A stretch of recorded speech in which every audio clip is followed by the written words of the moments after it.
Vice Chairman and Managing Director, The Times Group, and Shri Vineet Jain, Managing Director, The Times Group. Shri Samir Jain, Vice Chairman and Managing Director, The Times Group, is the architect of The Times Group as we know it today, having chartered its strategic direction and having played an instrumental role as Chief Innovation Mentor, directing the group's trajectory of continued growth and market dominance over the years.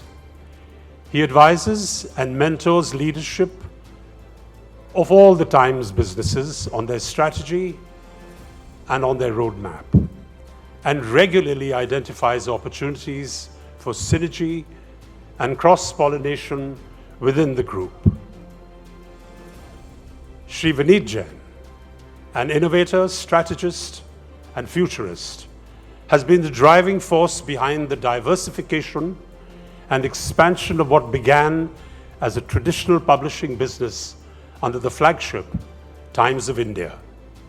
Under his stewardship, the Times Group has scaled great heights, occupying a commanding #1 position across the media spectrum, from internet to radio to music to news television to out of home.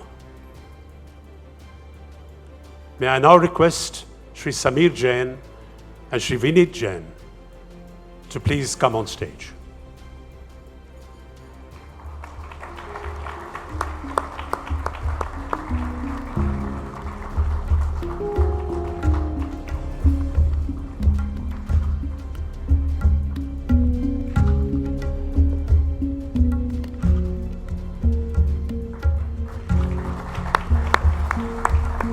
A big hand, ladies and gentlemen. Thank you very much.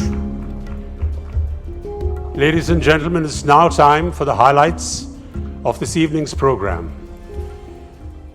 Since he surged to power 9 years ago on an upsurge of optimism, Prime Minister Narendra Modi ji has stamped his imprint as one of the most influential leaders in the world today.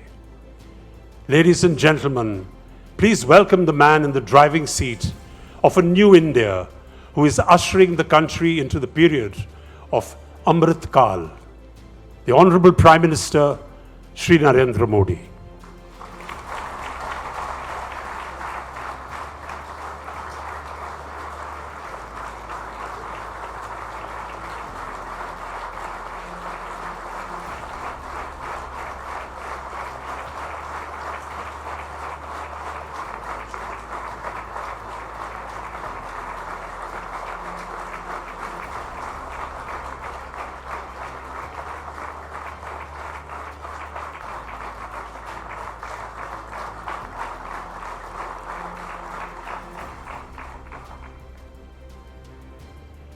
Thank you. May I now request Shri Samir Jain and Shri Vineet Jain to welcome the Honorable Prime Minister with a shawl and a bouquet of flowers.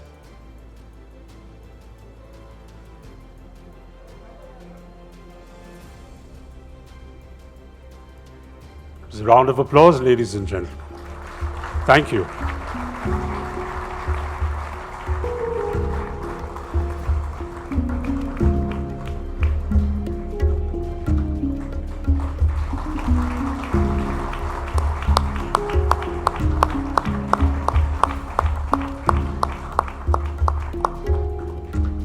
Samir Jain to please present the shawl to the Honorable Prime Minister.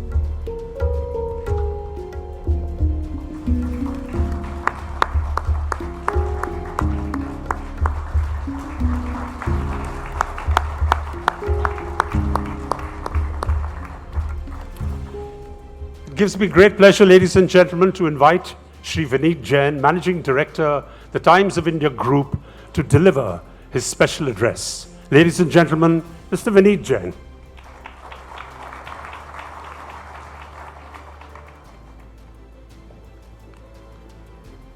Honorable Prime Minister, Shri Narendra Modi ji, distinguished guests, ladies and gentlemen. It is my honor and privilege to welcome you to the Economic Times Global Business Summit.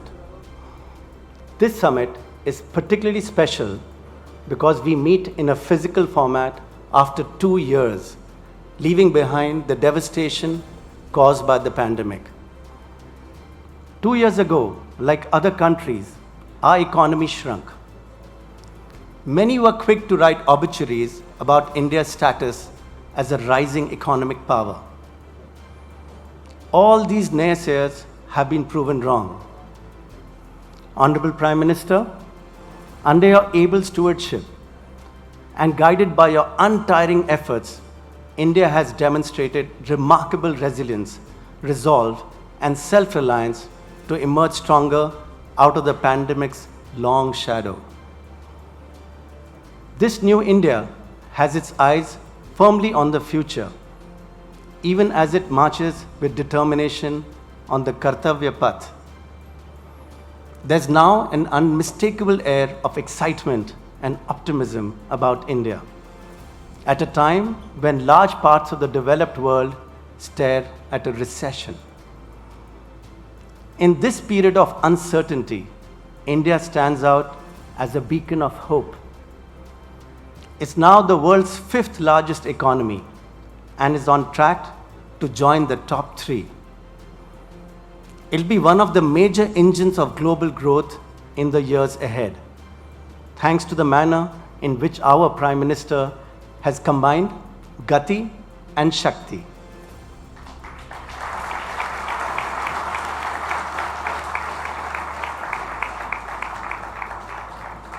Honorable Prime Minister, your vision of an India that will engage with the world from a position of strength and confidence is becoming clearer by the day. At home, you have aggressively championed the cause of Atmanirbhar Bharat, which is not only creating more domestic champions, but also nudging multinational giants to make in India. Also, in this year, when India has assumed the G20 presidency, you are bringing the global community into your embrace. With Vasudhaiva Kutumbakam, the world is one family. This philosophy actually started taking concrete shape with India's supplies of critical medicines and vaccines to other countries as part of the Vaccine Maitri initiative. More recently, India has helped Sri Lanka during its grave economic crisis. India's assistance to Turkey and Syria after the devastating earthquakes is another example of the Prime Minister's emphasis on Vasudhaiva Kutumbakam.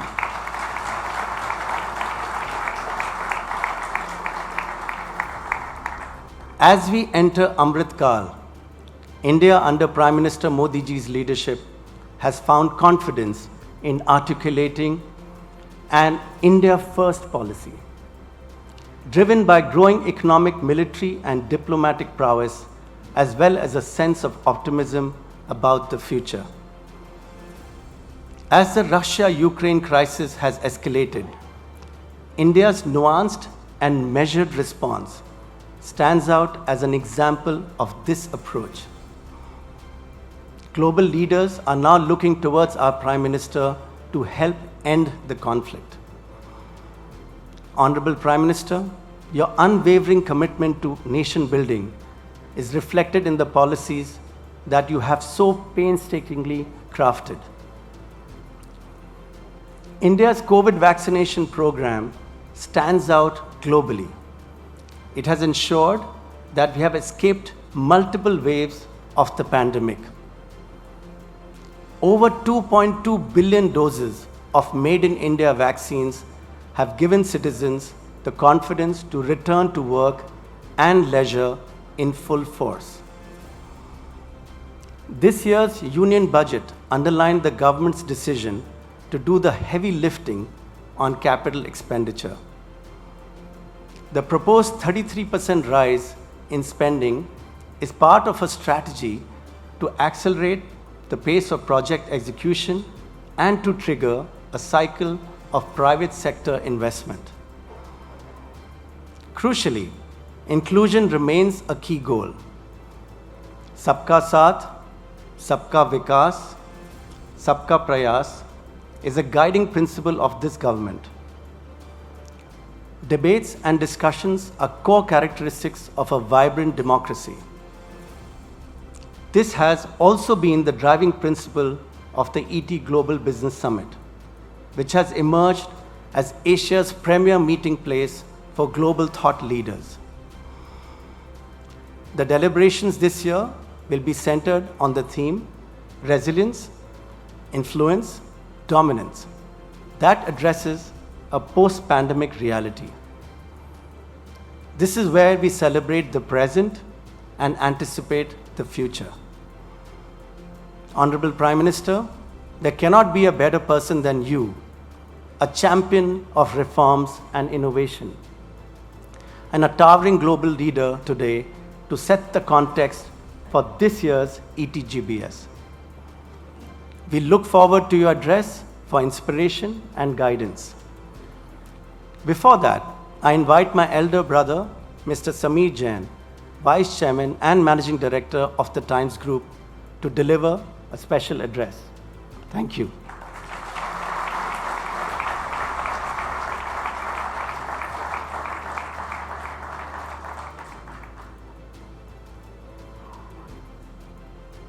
परम आदरणीय प्रधानमंत्री जी, प्यारे विनीत, प्रिय साथियों, अभी right now ये आर्थिक महायज्ञ जो शुरू किया है वो शिवरात्रि का उत्सव का दिन है। ये बहुत हमारे सौभाग्य और गर्व की बात है कि शिवरात्रि पे प्रधानमंत्री यहाँ पधारे। शिवरात्रि कल रात को जो ये यज्ञ शुरू होगा तो वहाँ पे शिवरात्रि भी शुरू हो रही है, उसका उत्सव शुरू हो रहा है हर जगह और हर आश्रम में, विश्व भर में, हर गुरु के सानिध्य में सब लोग शिव की स्तुति, शिव के भजन करके शिव की साधना रात भर करेंगे। ये जो शिव का दिन है वो दिन है जो ब्रह्मरंध्र से ब्रह्मांड में जुड़ जाने का। ये एक दिन है जब हम अपने आप जो मेरा असली स्वरूप है वो दिन है ये जानने का, क्योंकि आदि शंकराचार्य ने कहा है कि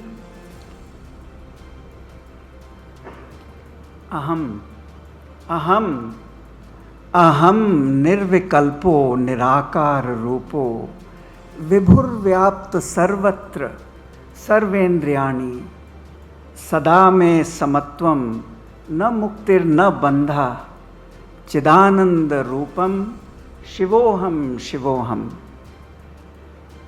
जिसके लिए बंधन नहीं है उसके लिए मुक्ति भी नहीं है। जो शिव के चरणों में है वो मुक्त ही है। ये लोक कल्याण जो शिव भगवान की शिक्षा है वो सिर्फ अपने स्वार्थ और सिर्फ परिवारवाद के लिए जीने से नहीं प्राप्त होती। प्रधानमंत्री जी युवा अवस्था में अपने को जानने और हिंदुस्तान का दर्शन करने निकल गए थे। तब से वो हिंदुस्तान की समृद्धि में जुड़े हुए हैं, हर क्षण हर पल। पहले उन्होंने समाज की सेवा की, अब देश की सेवा, और अब G20 एक सीढ़ी है कि विश्व की सेवा और नेतृत्व, लीडरशिप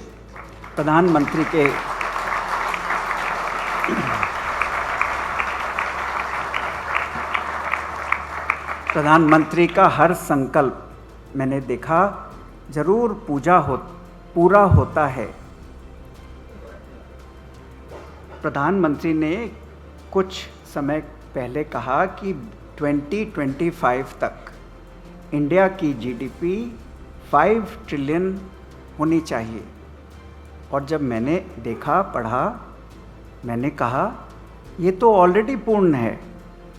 हमने अपने एडिटर्स से बात की, उनसे कहा इसको नए विचारधारा से आप सींचिए, आप सोचिए। कल टाइम्स ऑफ इंडिया में एडिटोरियल पेज पर इसका पूरा डिटेल में आप पढ़ सकते हैं, क्योंकि ये 5 ट्रिलियन आज ही पूर्ण है। आपको सिर्फ 140 लोग इस देश में हैं और 3 करोड़ भारतवासी, भारतवंशी विदेश में हैं, और उनकी जो इनकम है एवरेज इंडियन से 100 गुनी है। तो हमारे आंकड़े ऐसे लगते हैं कि 5 ट्रिलियन उनको जोड़ा जाए, जो मोदी जी उनको इतनी सत्ता देते हैं वहाँ जाकर, जैसे टेक्सास में गए और जगह भी, जैसे वो एम्ब्रेस करते हैं। आप सब हिंदुस्तान में उनको इंक्लूड करिए। केवल उनका पासपोर्ट अलग है, लेकिन उनका जो दिल दिमाग है वो हिंदुस्तान में है। तो उनको आप इस इकॉनमी के पूरे भागीदार मानिए, और ये कृपा आप डिटेल, क्योंकि उसमें टाइम लगेगा, कल टाइम्स में एडिटोरियल पेज पे इस कॉन्फ्रेंस के दायित्व में ज़रूर आप शामिल करें कि क्या ये संकल्प पूर्ण हो गया है। ये हिंदुस्तान में लक्ष्मी को केवल धन के रूप में नहीं देखा गया। जैसे प्रधानमंत्री जी ने ये ओरिजिनल थॉट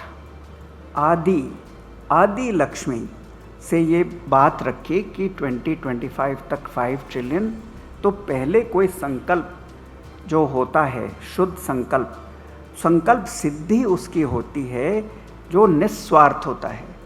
जब मेरा संकल्प केवल मेरे लिए, मेरे परिवार के लिए होगा, वो तो स्वार्थ का होगा, तो उसमें प्रकृति आपका विरोध करेगी। लेकिन जब संकल्प सारे विश्व के भलाई के लिए होगा, तो सारी प्रकृति जुड़ जाती है वो संकल्प पूरा करने के लिए। तो अष्टलक्ष्मी में पहली लक्ष्मी है आदि लक्ष्मी। तो इसका एक नया रूप बिजनेस के रूप में पेश करने की कोशिश करता हूँ कि आप भी एक नया बिजनेस या एक एस्टैब्लिश्ड बिजनेस में नई क्रिया, नया प्रोजेक्ट जब शुरू करते हैं तो ओरिजिनल थॉट होता है, वो है आदि लक्ष्मी। फिर आप इन्वेस्टर के पास जाते हैं और वो भी आपसे जुड़ने लगते हैं, क्योंकि धन आप पे बरसता रहता है, वो है धन लक्ष्मी। फिर उस धन से आप जो फैलाव करते हैं, फैक्ट्री, ऑफिस, सबके भलाई के लिए एम्प्लॉयमेंट, वो है धान्य लक्ष्मी। और फिर जब सक्सेस मिलने लगती है तो गज लक्ष्मी, यानी ग्रेविटी, हाथी जैसी ग्रेविटी आप में अंदर जो आती है, तो जो हर मौके पे उतार चढ़ाव में आपको ग्रेविटी से फेस करना आ जाता है। फिर विद्या लक्ष्मी, प्रधानमंत्री जी ने 5 साल पहले भटनागर पुरस्कार के स्पीच में कहा था, जो ये शब्द उस समय सबको नहीं मालूम थे। आपने कहा था AI, blockchain, machine learning, digital manufacturing. तो 5 साल पहले से कह रहे हैं कि जो तुम्हारी विद्या होवे लक्ष्मी की, वो ultra modern, absolutely up to date होवे, तब हर स्थिति में टेक्नोलॉजी के माध्यम से आप विश्व को जीत सकते हैं। उसके बाद होगा मार्केट में अप्स एंड डाउन्स। कोई भी स्टॉक मार्केट सीधा ऊपर नहीं जाता। यदि मार्केट अप है तो वो डाउन जाएगा, यदि डाउन है तो वो अप जाएगा। यही एक मार्केट का सिद्धांत है। तो उस समय आपको धैर्य चाहिए, वो है धैर्य लक्ष्मी। और जब सक्सेस मिल जाती है तो ह्यूब्रिस, मैं देखता हूँ सक्सेसफुल लोगों में ईगो बहुत बढ़ जाता है, उनसे बात करना मुश्किल हो जाता है, उनमें ह्यूमन फीलिंग कम होती जाती है। उस समय आप विजय पाइए अपने ईगो के ऊपर, वो है विजय लक्ष्मी। और जो वासुदेव कुटुंब का मोदी जी ने इतना ऊंचा सिद्धांत भारत के कल्चर हज़ारों साल का सारे विश्व के सामने फैला दिया है, जो आप सुबह से फॉरेन स्पीकर्स से भी सुन रहे हैं, वो है परिवार लक्ष्मी। तो आपका सिर्फ 4 जनों का जो मैं मेरे का परिवार होगा, उसमें जीवन का आनंद मेरे अनुभव में तो बिल्कुल नहीं है।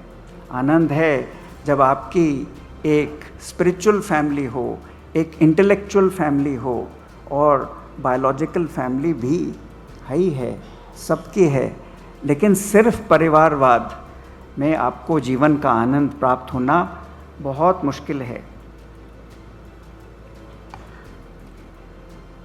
एक और छोटा सा आइडिया है जो प्रधानमंत्री जी को पेश किया था कि आप मर्दों की इनकम टैक्स रेट 1% बढ़ा दें, स्त्रियों की 1% घटा दें।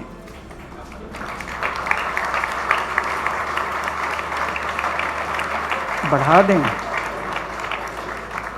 इसमें देश का भला होगा, क्योंकि यहाँ बिजनेसमैन सब हंस रहे हैं, वो पकड़ लिए हैं मेरी बात, वो करोड़ों रुपए अपने वाइफ के नाम कर देंगे।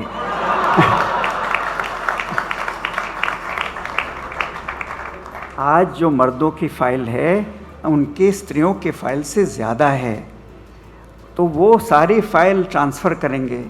और मोह के बारे में गीता कहती है कि ये मोह असमय पे आता है, रॉन्ग टाइम पर। तो जब शादी होके उनकी नई 20 बरस की उम्र में जब स्त्री आती है, तब से वो फाइल बढ़ाना शुरू कर देंगे। जब से एक लड़की पैदा होती है, उसकी फाइल बननी शुरू हो जाएगी, क्योंकि 2% का हर साल फ़ायदा होगा। और खुदा न खास्ता जब स्त्री के हाथ में धन की पावर आ जाएगी, तो इससे बड़ी पावर आप स्त्री को मेरी कल्पना में नहीं दे सकते हैं। और एक कहना चाहिए, नहीं कहना चाहिए, लेकिन जब बाद में मन मुटाव होता है, तो स्त्री की पावर ऐसी हो जाएगी कि धन तो मेरे पास है। इसके आगे नहीं बोलता हूँ। चलिए, बहुत खुशी हुई, बहुत उत्सव हुआ। हम सब अब ये अमृत काल में, अमृत मंथन में जुड़ जाएं, खूब आनंद में रहें, उत्साह उमंग से अपनी ऊर्ध्व गति शिव भक्ति में करें। और इसमें मेरा पूरा विश्वास है कि हिंदुस्तान एक समृद्ध भारत होगा, नहीं है, हर समय था और ये हर समय बढ़ता जाएगा। इस पूर्ण विश्वास से प्रधानमंत्री जी निरंतर, नित्य निरंतर, बहुत दीर्घ काल तक और दीर्घ काल से काम करते आए हैं। हम सब इसमें जुड़ जाएं और सबको इसमें बहुत शक्ति मिलेगी। अब सबकी ओर से हम परम आदरणीय प्रधानमंत्री जी को अपने आशीर्वाद देने के लिए यहाँ आमंत्रित करते हैं।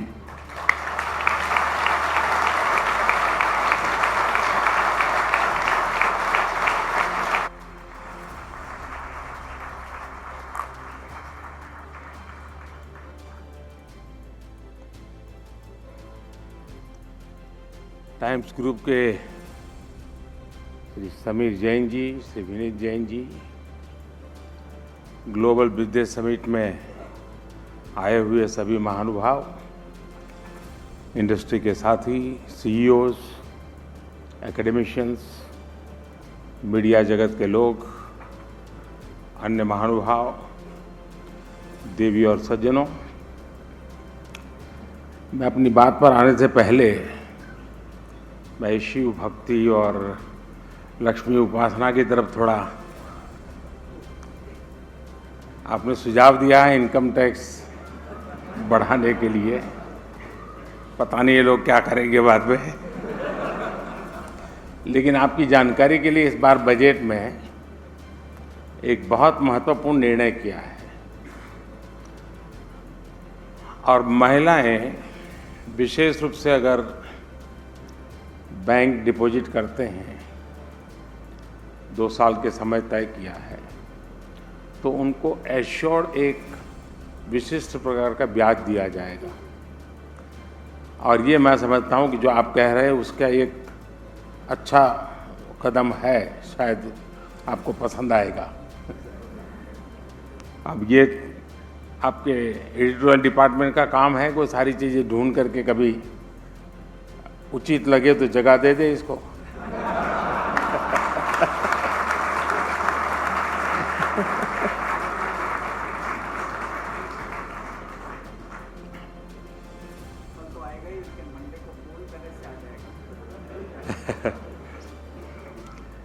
देश और दुनिया भर से आए बिजनेस लीडर्स का मैं अभिनंदन करता हूं, स्वागत करता हूं।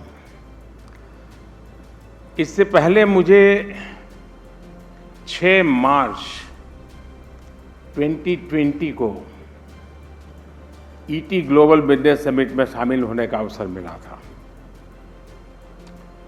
ऐसे तो 3 साल का समय बहुत लंबा नहीं होता, लेकिन अगर इस 3 साल के स्पेसिफिक टाइम पीरियड को देखें तो लगता है कि पूरे विश्व ने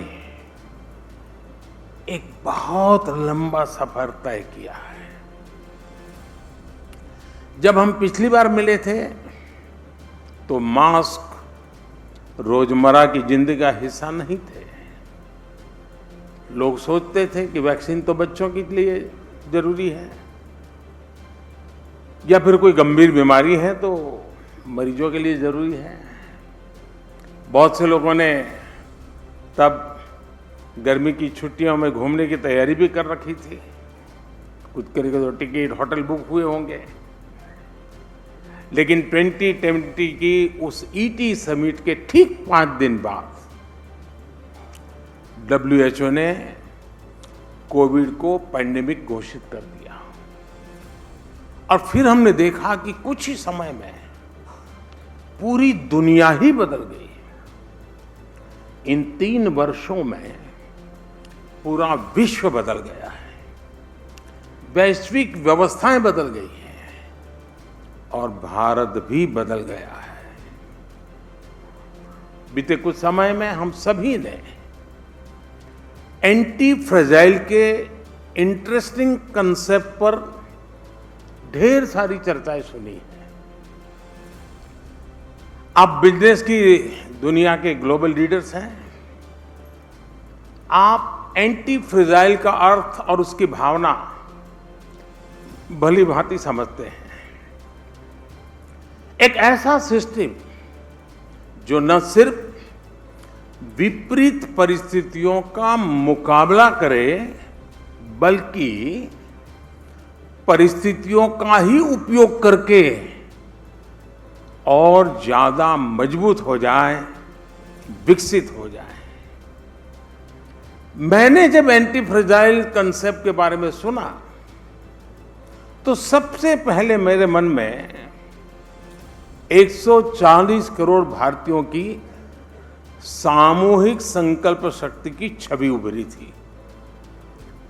बीते 3 वर्षों में जब विश्व कभी कोरोना, कभी युद्ध, कभी प्राकृतिक आपदा की चुनौतियों से गुजर रहा था, तो उसी समय भारत ने और भारत के लोगों ने एक अद्भुत संकल्प, एक अभूतपूर्व शक्ति का प्रदर्शन किया।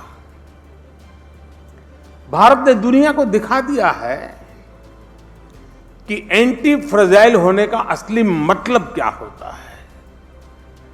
आप सोचिए, कहां पहले फ्रेजाइल 5 की बात होती थी, वहीं अब भारत की पहचान एंटी फ्रेजाइल से होने लगी है।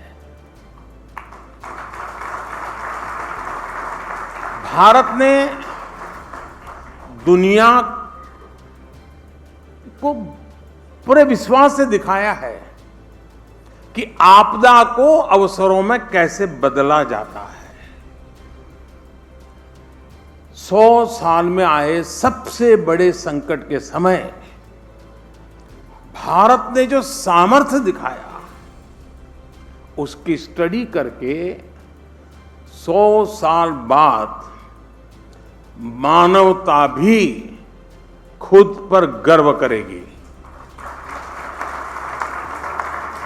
आज इस सामर्थ्य पर विश्वास करते हुए भारत ने 21वीं सदी के तीसरे दशक की बुनियाद बनाई है। साल 2023 में प्रवेश किया है। भारत के इस सामर्थ्य की गूंज आज ईटी ग्लोबल समिट में भी सुनाई दे रही है। फ्रेंड्स, आपने इस वर्ष के ईटी ग्लोबल बिजनेस समिट की थीम री इमेजिन बिजनेस, री इमेजिन द वर्ल्ड, ये थीम आपने रखी है।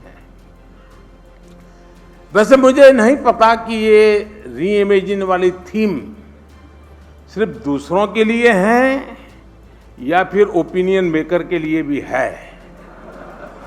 वो भी क्या लागू करेंगे? हमारे यहां तो अधिकतर ओपिनियन मेकर्स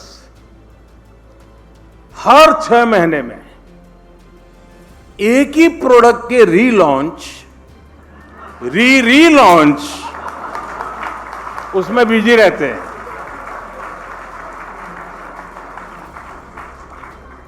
और इस रीलॉन्च में भी वो री इमेजिनेशन नहीं करते।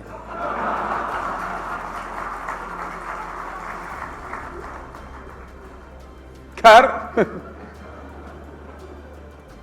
काफी समझदार लोग यहां बैठे। जो भी हो, लेकिन ये आज के समय के लिए बहुत ही रिलेवेंट थीम है, क्योंकि जब देश ने हमें सेवा का अवसर दिया तो हमने पहला काम यही किया कि जरा भाई री इमेजिन करें। 2014 में स्थिति ये थी कि लाखों करोड़ों के घोटालों की वजह से देश की साख दांव पर लगी हुई थी। भ्रष्टाचार की वजह से गरीब अपने हक की चीजों के लिए भी तरस रहा था। युवाओं की एस्पिरेशंस परिवारवाद और भाई भतीजावाद की बलि चढ़ रहे थे। पॉलिसी पैरालिसिस की वजह से इंफ्रास्ट्रक्चर प्रोजेक्ट्स में बरसों की देरी हो रही थी। ऐसे सोच और अप्रोच के साथ देश का तेजी से आगे बढ़ना मुश्किल था। इसलिए हमने तय किया कि गवर्नेंस के हर सिंगल एलिमेंट को रीइमेजिन करेंगे, रीइन्वेंट करेंगे। सरकार गरीबों को एम्पावर करने के लिए वेलफेयर डिलीवरी को कैसे सुधारे, हमने ये रीइमेजिन किया। सरकार अधिक एफिशिएंट तरीके से कैसे इंफ्रास्ट्रक्चर बना सके, हमने ये रीइमेजिन किया। सरकार का देश के नागरिकों के साथ कैसा रिश्ता हो, रिलेशन हो, हमने रीइमेजिन किया। मैं आपको वेलफेयर डिलीवरी से जुड़ी रीइमेजिनेशन पर विस्तार से थोड़ा बताना चाहता हूं। गरीबों के पास भी बैंक अकाउंट हो, गरीबों को भी बैंक से लोन मिले, गरीब उनके लिए अपने घर और प्रॉपर्टी के राइट्स मिले, उन्हें टॉयलेट, इलेक्ट्रिसिटी और क्लीन कुकिंग फ्यूल या फिर तेज इंटरनेट कनेक्टिविटी मिले, इनकी पहले उतनी जरूरत ही नहीं समझी जाती थी। इस सोच को बदला जाना, री इमेजिन किया जाना बहुत जरूरी था। कुछ लोग गरीबी हटाओ की बातें भले करते थे, लेकिन सच्चाई ये थी कि पहले गरीबों को देश पर बोझ माना जाता था, इसलिए उन्हें अपने हाल पर छोड़ दिया गया था। जबकि हमारा फोकस गरीबों को एम्पावर करने पर है, ताकि वे देश की तेज ग्रोथ में अपने पूरे पोटेंशियल के साथ कंट्रीब्यूट कर सके। डायरेक्ट बेनिफिट ट्रांसफर, डीबीटी का एग्जाम्पल आपने भली भांति आपकी नजर गई होगी। आप जानते हैं कि हमारे यहां गवर्नमेंट स्कीम्स में करप्शन, लीकेज और मिडिलमैन, ये बातें आम तौर पर कॉमन थी और समाज ने भी स्वभाव से स्वीकार कर लिया था। सरकारों का बजट, सरकारों की स्पेंडिंग बढ़ती गई, लेकिन गरीबी बढ़ती गई। आज से 4 दशक पहले तब के प्रधानमंत्री राजीव गांधी जी ने कहा था कि वेलफेयर के लिए 1 रुपया दिल्ली से भेजते हैं तो बेनिफिशियरी तक पहुंचते पहुंचते वो 15 पैसा हो जाता है। कौन सा पंजा घिसता था मुझे मालूम नहीं है।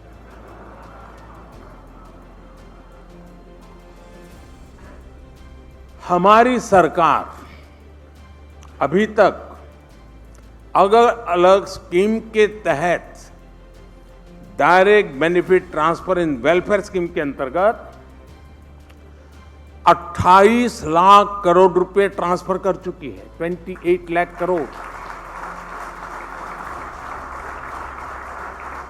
अब आप सोचिए, राजीव गांधी जी ने जो कहा था, उसी बात को मैं आज के साथ जोड़ूं तो 1 रुपये में से 15 पैसा पहुंचता वाली बात को पकड़ूं तो 85% यानी कि 24 लाख करोड़ ये रकम किसी के जेब में चली गई होती, किसी ने लूट लिया होता, रफा दफा हो गई होती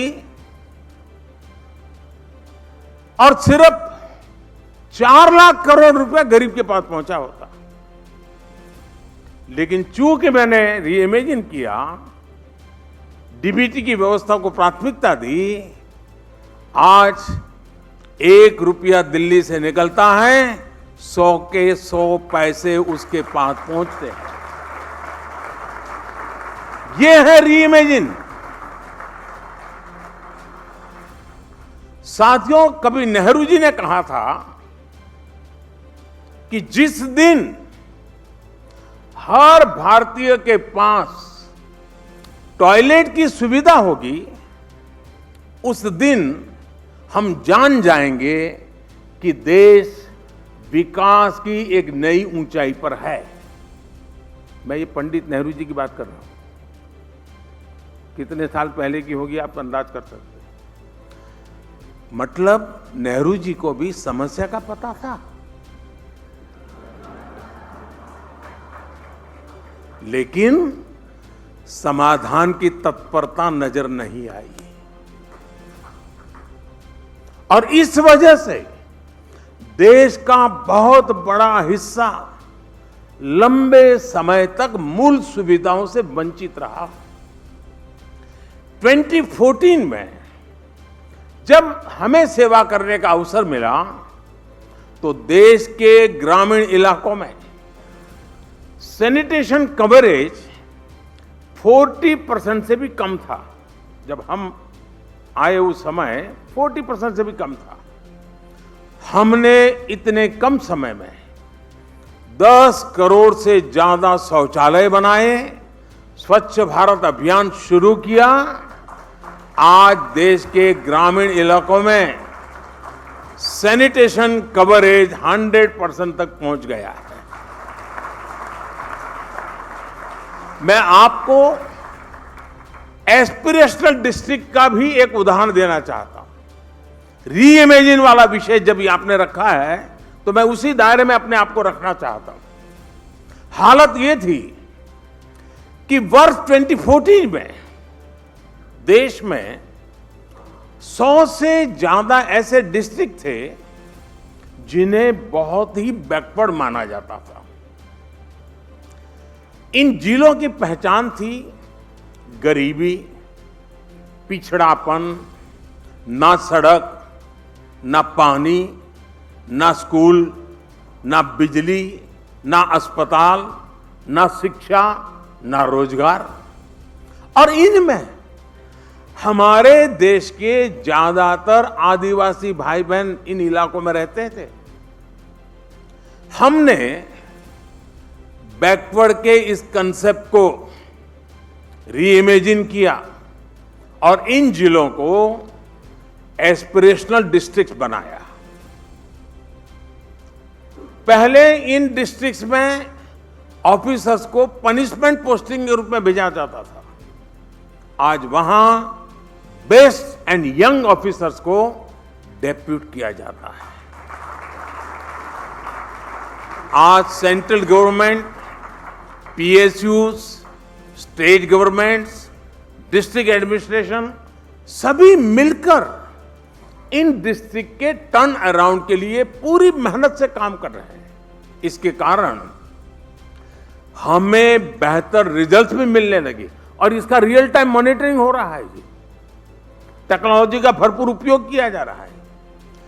अब जैसे उत्तर प्रदेश के एस्पिरेशनल डिस्ट्रिक्ट फतेहपुर में इंस्टीट्यूशनल डिलीवरी अब 40% से बढ़कर के 91% हो गई है और उसके कारण माता मृत्यु दर, शिशु मृत्यु दर में बहुत बड़ी कमी आई है। मध्य प्रदेश का एस्पिरेशनल डिस्ट्रिक्ट बड़वानी, वो पूरी तरह इम्यूनाइज बच्चों की संख्या 40% से बढ़कर के 90% हो गई है। बच्चों की जिंदगी की चिंता हुई। महाराष्ट्र के एस्पिरेशनल डिस्ट्रिक्ट वाशिम में टीबी ट्रीटमेंट का सक्सेस रेट 40% हुआ करता था, वो बढ़कर के करीब करीब 90% हो गया है। कर्नाटका के एस्पिरेशनल डिस्ट्रिक्ट यादगीर में अब ब्रॉडबैंड कनेक्टिविटी से जुड़ी ग्राम पंचायतों की संख्या 20% से 80% पहुंच गई है। कितने ही ऐसे पैरामीटर्स हैं जिसमें किसी समय जिसको बैकवर्ड डिस्ट्रिक्ट करके अछूत बना दिया गया था, एस्पिरेशनल डिस्ट्रिक्ट की कवरेज पूरे देश की एवरेज से भी बेहतर हो रही है। यह है रीइमेजिनेशन। मैं आपको क्लीन वाटर सप्लाई का भी उदाहरण दूंगा। आजादी के 7 दशक के बाद भी हमारे देश में सिर्फ 30 मिलियन यानी 3 करोड़ रूरल हाउस होल्ड के पास टैप कनेक्शन था। 160 मिलियन रूरल हाउस होल्ड यानी 16 करोड़ परिवार इससे वंचित थे। हमने बड़ी बड़ी बातों के बजाय 80 मिलियन यानी 8 करोड़ नए टैप कनेक्शन सिर्फ 3.5 वर्षों में दे दिए हैं। ये है रीइमेजिनेशन का कमाल।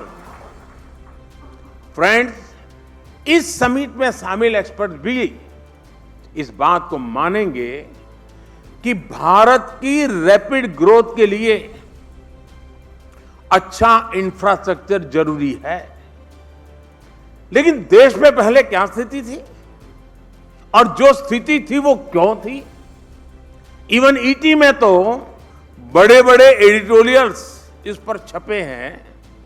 लोगों ने अपनी ओपिनियन दी है और उनमें जो बात प्रमुखता से रही है वो ये कि हमारे यहाँ इंफ्रास्ट्रक्चर से जुड़े फैसलों में देश की जरूरत को कम देखा जाता था और राजनीतिक महत्वाकांक्षा को प्राथमिकता दी जाती थी। इसका जो नतीजा निकला उसका भुक्तभोगी पूरा देश रहा है। अगर कहीं रोड्स भी बननी है तो पहले देखा जाता था कि सड़क बनने के बाद वोट मिलेंगे या नहीं मिलेंगे, ट्रेन कहां रुकेगी, कहां चलेगी, ये भी राजनीतिक नफा नुकसान देखकर तय होता था। यानी इंफ्रास्ट्रक्चर की ताकत को पहले कभी समझा ही नहीं गया। हमारे पास, और ये आपको चौंकाने वाली चीजें लगेगी कि कभी ईटी वालों ने लिखा नहीं होगा, दुर्भाग्य है जी, हमारे यहां डैम्स बनते थे लेकिन कैनाल नेटवर्क नहीं बनता था। आप सोच सकते हैं 6 मंजिला मकान बने और लिफ्ट भी न हो और स्टेयरकेस भी नहीं हो, ऐसा सोच सकते हैं आप? डैम बने और कैनाल ना हो। लेकिन शायद उस समय ईटी को देखना उचित नहीं लगा होगा। हमारे पास माइंस थी लेकिन मिनरल्स को ट्रांसपोर्ट करने के लिए कनेक्टिविटी कभी नहीं थी। हमारे पास पोर्ट्स थे लेकिन रेलवे और रोड कनेक्टिविटी के प्रॉब्लम भरपूर मात्रा में थे। हमारे पास पावर प्लांट्स थे लेकिन ट्रांसमिशन लाइन काफी नहीं थी, जो थी वो भी बुरी स्थिति में थी।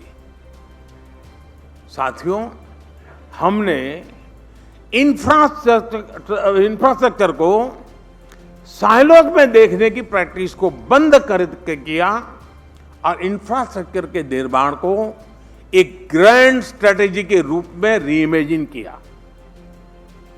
आज भारत में 38 किलोमीटर पर डे की स्पीड से हाईवे बन रहे हैं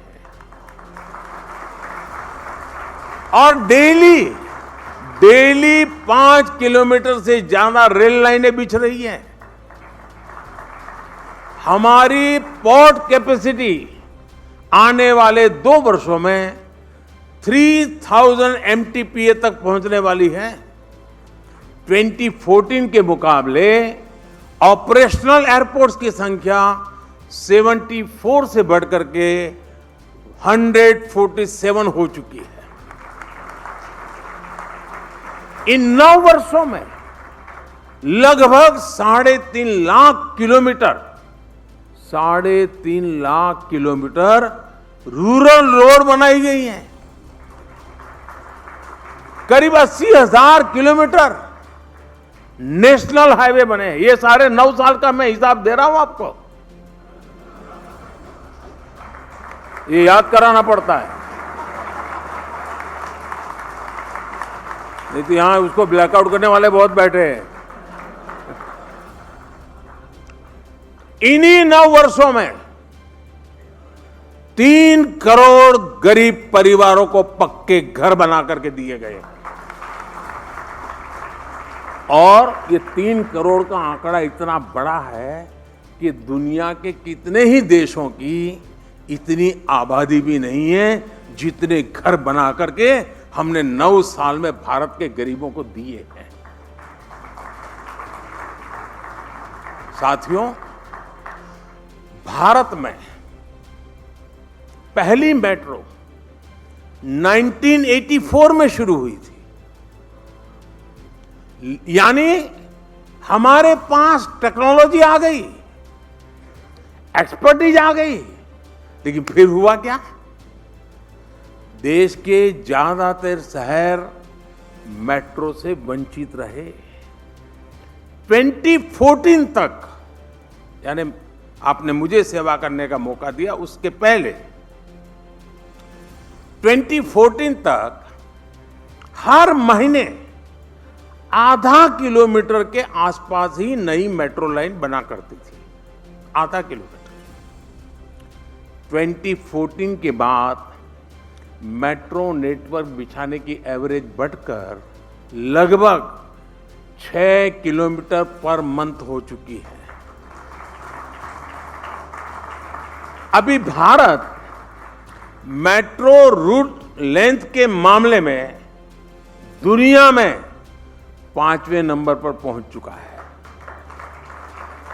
आने वाले कुछ महीनों में ही हम दुनिया में 3रे नंबर पर पहुंचने वाले हैं। फ्रेंड्स, आज पीएम गति शक्ति नेशनल मास्टर प्लान इंफ्रास्ट्रक्चर के निर्माण को तो गति दे रहा है, और जैसा विनीत जी ने कहा, गति और शक्ति दोनों को हमने जोड़ा है। यानी ये पूरा कंसेप्ट कैसे गति दे रहा है और उसका परिणाम क्या है, ये सिर्फ रेड रोड तक सीमित नहीं है। जब ये हम सोचते हैं गति शक्ति, तो ये एरिया डेवलपमेंट का भी उसमें कंसेप्ट है, और वहाँ के पीपल का भी डेवलपमेंट, ऐसे एक त्रिवेणी सी व्यवस्था इसमें जोड़ी गई है। गति शक्ति प्लेटफॉर्म पर आप में से जो लोग टेक्नोलॉजी में रुचि रखते होंगे, इनके लिए शायद ये जानकारी बड़े इंटरेस्टिंग रहेगी। आज गति शक्ति का जो हमारा प्लेटफॉर्म है, इंफ्रास्ट्रक्चर मैपिंग की 1600 से अधिक 1600 से ज्यादा डेटा लेयर्स हैं, और कोई भी प्रपोजल आर्टिफिशियल इंटेलिजेंस की मदद से 1600 लेयर से गुजर करके निर्णय करती है। हमारे एक्सप्रेसवे हो या फिर दूसरा इंफ्रास्ट्रक्चर, आज शॉर्टेस्ट और सबसे एफिशिएंट रूट तय करने के लिए एआई से भी जोड़ा गया है। पीएम गति शक्ति से एरिया और पीपल डेवलपमेंट कैसे होता है, इसका के एग्जांपल आपको मैं देता हूं। इससे हम किसी एक एरिया में पॉपुलेशन डेंसिटी और स्कूल की अवेलेबिलिटी, उसको हम मैपिंग करते हैं स्पेस टेक्नोलॉजी का, और 1600 जो पैरामीटर है उसके आधार पर, और सिर्फ डिमांड या पॉलिटिकल कंसिडरेशन के आधार पर स्कूल अलॉट करने के बजाय हम जहां जरूरत है वहां स्कूल बना सकते हैं। यानी ये गति शक्ति प्लेटफॉर्म, यानी मोबाइल टावर कहां लगाना उपयोगी होगा वो भी तय कर सकती है। ये अपने आप में एक यूनिक व्यवस्था खड़ी की है। साथियों, हम इंफ्रास्ट्रक्चर को कैसे रीइमेजिन कर रहे हैं, इसका एक और एग्जांपल हमारा एविएशन सेक्टर है।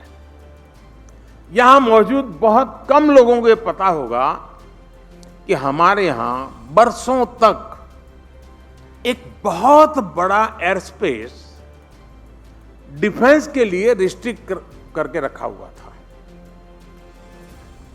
और इस वजह से हवाई जहाजों को भारत में कहीं भी आने जाने में ज्यादा समय लगता था, क्योंकि वो अगर डिफेंस का एयर स्पेस है तो आप वहां नहीं जा सकते, आपको घूम करके जाना पड़ता था।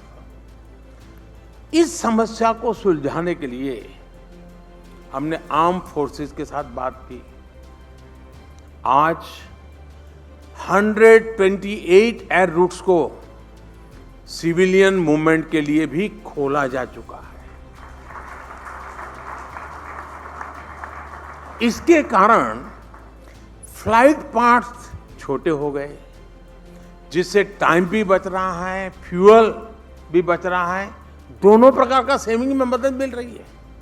और मैं आपको एक और आंकड़ा दूंगा, इस एक फैसले से लगभग 1 लाख CO2 एमिशंस भी कम हुआ है। ये होती है रीइमेजिनेशन की ताकत। साथियों, आज भारत ने फिजिकल और सोशल इंफ्रास्ट्रक्चर के डेवलपमेंट का एक नया मॉडल पूरे विश्व के सामने रखा है। इसका कंबाइंड उदाहरण हमारा डिजिटल इंफ्रास्ट्रक्चर है। बीते 9 वर्षों में हमने देश में 6 लाख किलोमीटर से ज्यादा का ऑप्टिकल फाइबर बिछाया है। 9 वर्ष में 6 लाख, बताइए। बीते 9 वर्षों में देश में मोबाइल मैन्युफैक्चरिंग यूनिट्स कई गुना बढ़ी है। बीते 9 वर्षों में देश में इंटरनेट डेटा का रेट 25 गुना कम हुआ है। दुनिया के सबसे सस्ता। और इसका नतीजा क्या हुआ? साल 2012 में मेरे आने से पहले Bharat global mobile data traffic में सिर्फ 2% कंट्रीब्यूट करता था, ओनली 2%, जबकि वेस्टर्न मार्केट की कंट्रीब्यूशन उस समय 75% थी। 2022 में भारत के पास ग्लोबल मोबाइल डेटा ट्रैफिक का 21% शेयर था, जबकि नॉर्थ अमेरिका और यूरोप के पास ग्लोबल ट्रैफिक का 1/4 शेयर ही रह गया है। आज दुनिया की 40% real time digital payment Bharat में होती है। दुनिया की 40%।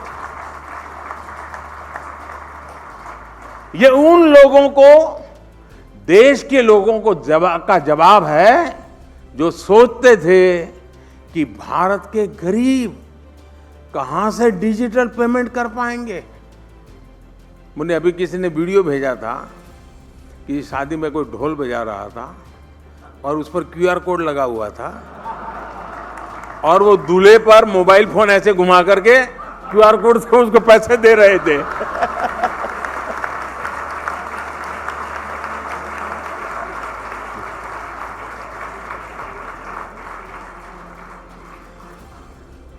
रीइमेजिनेशन के इस दौर में भारत के लोगों ने ऐसे लोगों की सोच को ही रिजेक्ट कर दिया है जो ये पार्लियामेंट में बोलते थे तो गरीब ये कहां से करेगा।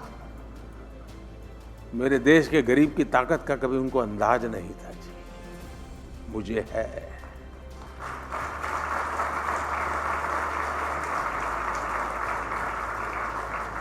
फ्रेंड्स, हमारे देश में लंबे समय तक जो सरकारें रही या जो सरकार चलाने वाले रहे, उन्हें माई बाप कल्चर बहुत पसंद आता था। आप लोग इसे परिवारवाद और भाई भतीजावाद से कंफ्यूज मत करिएगा। ये एक अलग ही मनोभाव था। इसमें गवर्नमेंट अपने ही देश के सिटीजन्स के बीच मास्टर जैसा व्यवहार करती थी।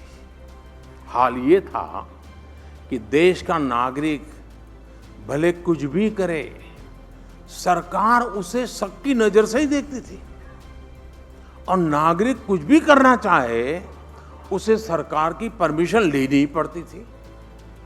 इस कारण पहले के समय में गवर्नमेंट और सिटीजन के बीच म्यूचुअल डिस्ट्रस्ट और सस्पिशन का माहौल बना रहता था।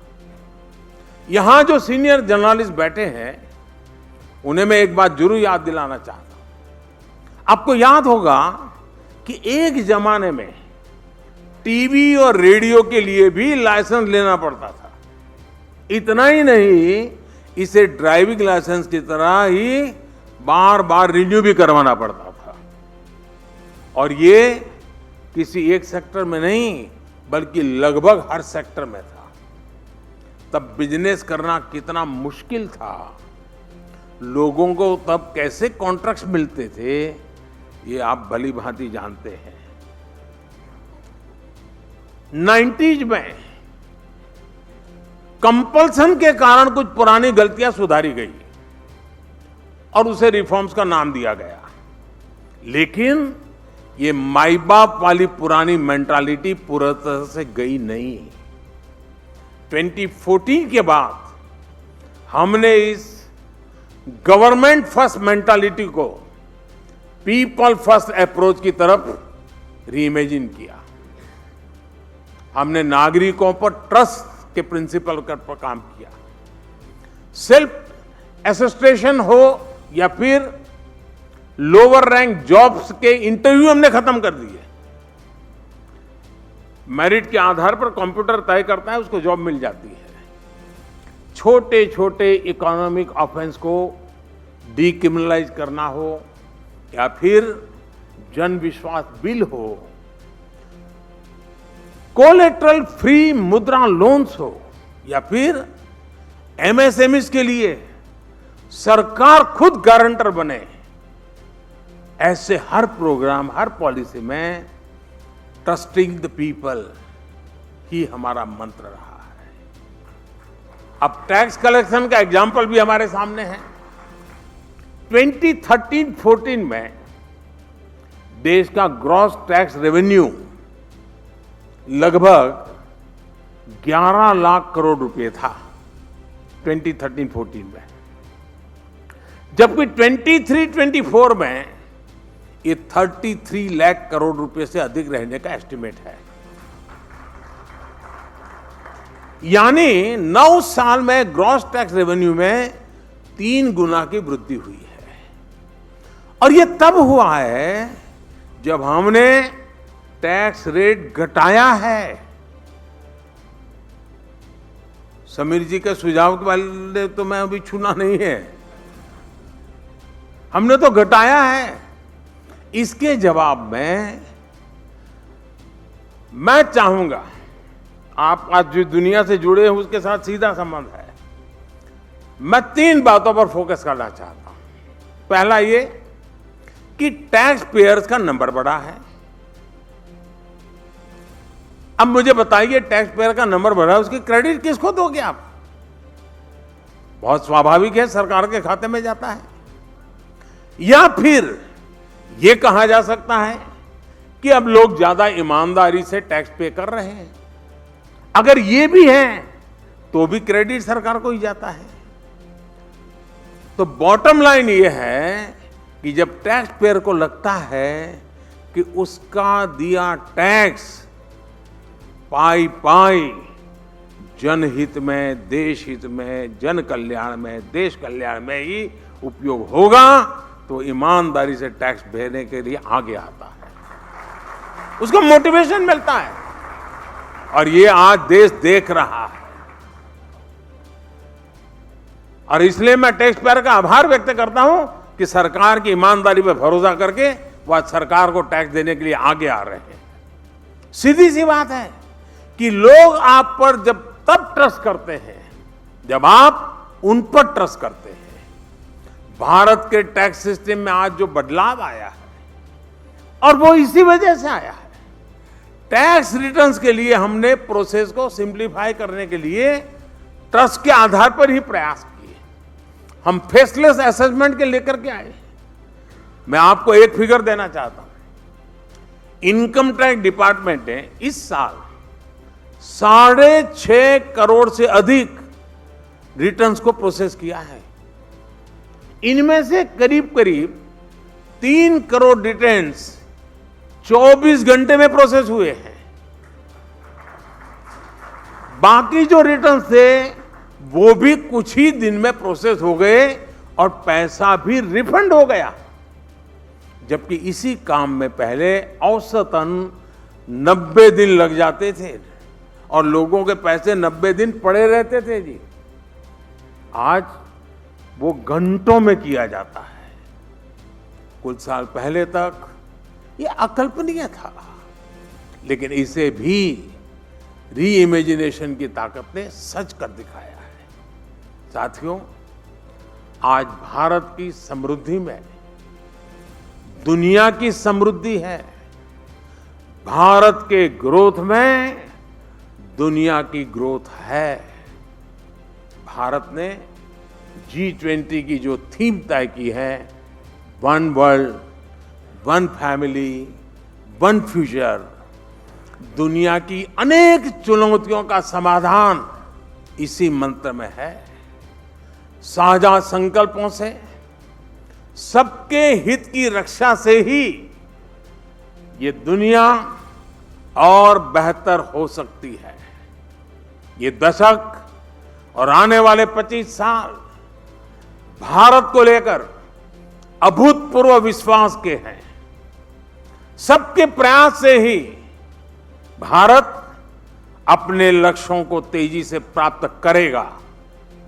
मैं आप सभी का आह्वान करूंगा कि भारत की विकास यात्रा से ज्यादा जुड़ें। और जब भारत की विकास यात्रा से जुड़ते हैं आप, तब भारत आपको विकास की गारंटी देता है। आज ये भारत का सामर्थ्य है। मैं ईटी का आभारी हूं कि मुझ जैसे व्यक्ति को यहां बुलाया। अखबार में जगह न मिले, लेकिन यहां तो मिल जाती है कभी कभी।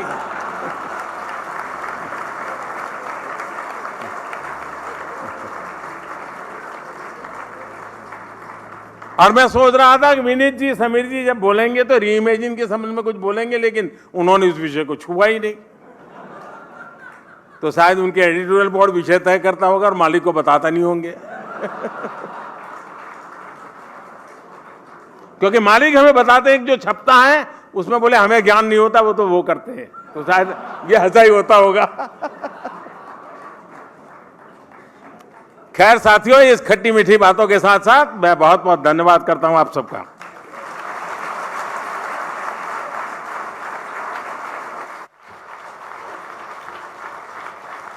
Ladies and gentlemen, thank you for honoring the Prime Minister, Shri Narendra Modi ji, for gracing this occasion with his presence and inspiring us not just with his words, but with his deeds.